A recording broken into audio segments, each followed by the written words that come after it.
Malcolm was like the first former child actor that my mother even let me go out with late at night past 11 p.m. and I had a very close relationship with both him and Michelle Thomas. They called him Theo. They called him America's son, but they never called him free. And long before his lifeless body was found curled into the wet sand like a broken secret tossed away by the Pacific, long before the hashtags flared and the conspiracy swelled like thunder behind Hollywood's polished teeth, Malcolm-Jamal Warner had already vanished.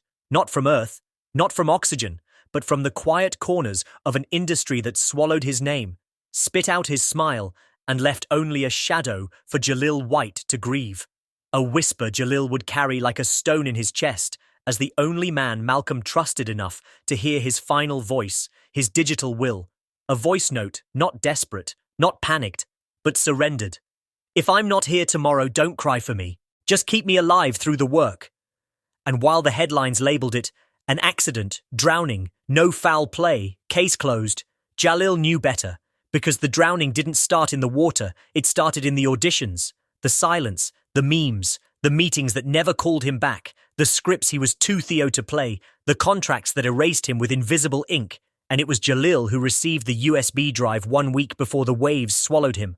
A black rectangle of truth wrapped in fear, containing not just memories but surveillance, voicemail confessions, disappearing therapists, redacted meds, hidden cameras, industry hands pressing down on the throat of a man who wanted only peace, not fame, and Jalil had kept it secret until the funeral. A funeral Hollywood was never invited to.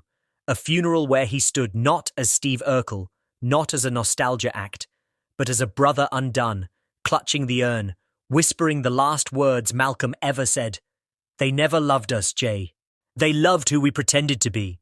Before playing that USB for the room, filling it with Malcolm's haunted voice, each word like glass shattering in slow motion, talking of surveillance, sabotage, ghosted therapists, and whispered warnings. They don't want us to heal. I won't go back in that cage. And Jalil tried to bring that story to life, pitched it to Ava DuVernay, and she agreed. But within 48 hours, Netflix threatened litigation, claiming likeness rights to anything resembling The Cosby Show IP. Even in death, they wanted control. And that's when Jalil snapped, went live on Instagram, 3 million viewers in under an hour, trembling but resolute. If I die after this, you know why. And the feed cracked open the truth, comments flooding with fear, mourning, fury, and that night, a mural appeared in South Central, Malcolm's face under the words, "They drowned our truth," and a single candle burned beneath it like the world was finally listening. But the scandal wasn't done uncoiling, because a second hard drive surfaced, not from Malcolm's belongings, but from a former producer who once worked with both men, containing files labeled subpoenaed over 300 encrypted emails, and uncovered what no one was ready to face. A trail of communication between Jalil, a top-tier Netflix executive, and a crisis management firm called Lumos Strategies, which specialized in digital containment and legacy manipulation, and in one chilling thread marked urgent, damage control required. Jalil's name was attached to a set of talking points prepared in case Malcolm's accident becomes a liability event, while in a separate chain, someone referred to as Client W approved a 6-figure transfer to a contractor known for offshore deletions. Files, surveillance footage, metadata, gone forever, scrubbed from servers, and this was no conspiracy now. This was sanctioned erasure of a man's life and legacy, and it rocked every major newsroom, every boardroom, every talent agency, scrambling to see who else might be implicated. Because Lumos Strategies didn't just represent Jalil, they represented over 24 high-profile entertainers who had once shared sets, contracts, and greenroom confessions with Malcolm-Jamal Warner. And suddenly, what Pamela had called a systemic silencing of a generation became undeniable, especially when the grand jury issued formal charges against a former studio lawyer accused of falsifying contracts that allowed rerun syndications of The Cosby Show to continue without updating Malcolm's royalty structure, which meant that after decades of work, his estate had been receiving a fraction of the revenue, intentionally minimized, and not just him, but dozens of cast members whose images had been recycled across streaming platforms under altered licensing labels like Classic Comedy Vaults and Retro Family Collections, cutting out residual rights through shell categorization tactics. And when this fraud came to light, Pamela Warner filed a second lawsuit. This time, a class action on behalf of every black actor over 40 who'd worked in sitcoms and was now living in obscurity, denied both money and dignity, and the internet once again crowned her the mother of the movement, the woman who refused to let grief turn into surrender. And as media outlets finally turned their headlines from tragedy to cover-up, more whistleblowers emerged from the shadows, including a retired network scheduler who admitted under oath that when Malcolm tried to reschedule a documentary interview to talk about child exploitation in the industry, his slot was bumped indefinitely, and a memo was circulated labeling him as potentially unstable, part of a long-standing tactic used to discredit any actor who tried to speak out. Gaslight, then blacklist, as Malcolm once described it in a now viral journal entry, which read, "The second you stop smiling on command, they treat you like a threat, not a man." And with that journal entered into federal evidence, the trial began. Not just a courtroom battle, but a full-blown reckoning. Streamed live across YouTube and major platforms as Pamela Warner walked into the courthouse wearing Malcolm's jacket and carrying a folder labeled "His Truth Lives Here," while the defense tried to paint her as emotional, unqualified, grieving too loudly. But the world wasn't buying it anymore, because her composure was unshakable, her evidence was bulletproof, and when the footage of Malcolm's final rehearsal surfaced, showing him breaking down mid-scene and whispering, "They don't want me alive, just familiar," even the courtroom fell into stunned silence, and it was in that moment, as Pamela wept silently in the front row, that the jury began to understand this wasn't a grieving mother's crusade. It was a moral obligation to a man who had been slowly erased while still breathing, until the only thing left to bury was his body, and the most devastating testimony came from a former assistant to Jalil, who testified under penalty of perjury that Jalil had once joked, "If Malcolm keeps this up, he'll drown in his own truth." A statement so cold, so loaded, and so haunting given the way Malcolm died, that the gallery gasped and Pamela nearly collapsed in her seat. And while the court took a recess, the media exploded with headlines like, "They drowned his truth. Now it's drowning them," and TikTok erupted with reenactments, tributes, and legal breakdowns, turning Malcolm's case into the OJ trial of a new generation. Not because he was famous, but because he represented every silent soul in the industry, and as the prosecution laid out its case with cold precision, including timestamps proving that Jalil's phone was within 800 meters of Malcolm's last known GPS ping, and financial records revealing that the shell company Indigo Tower Trust funneled money to both Jalil's foundation and Lumos. In the same 72-hour window, Malcolm's second hard drive disappeared.